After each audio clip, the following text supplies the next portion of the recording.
ధనుస్సు రాశి వారికి ఈ వారంలో ధనయోగం బాగా అనుకూలిస్తోందా అండి?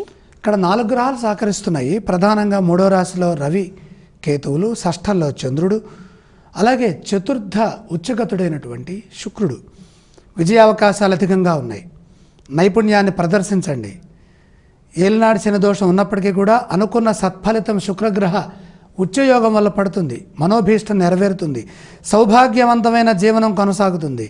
గృహయోగం సూచితం. వ్యాపారపరంగా జాగ్రత్త అవసరం.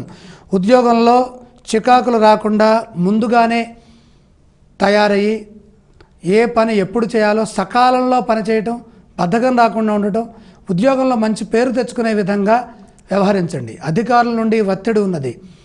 అపనిందలు కూడా కొన్ని పడవలసినటువంటి పరిస్థితులు ఉన్నాయి. ఎవరితోనూ ఆవేశంగా ప్రవర్తించరాదు. ఆనందదాయకంగా ఉండాలంటే పెద్దల మాటలు ఆచరణలో పెట్టండి.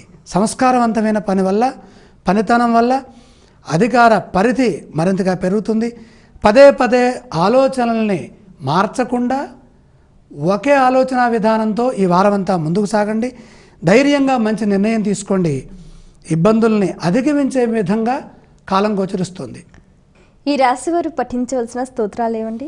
6 ముఖాలతో ఉన్నటువంటి షణ్ముఖ సుబ్రహ్మణ్య స్తోత్రం చదువుకోవటం, లేదా సుబ్రహ్మణ్య అష్టకం కానీ అష్టోత్తరం కానీ చదవండి. ఆలయ సందర్శన క్రమంలో ఏ ఏ దేవీ దేవతలను దర్శిస్తే మంచిదంటారు?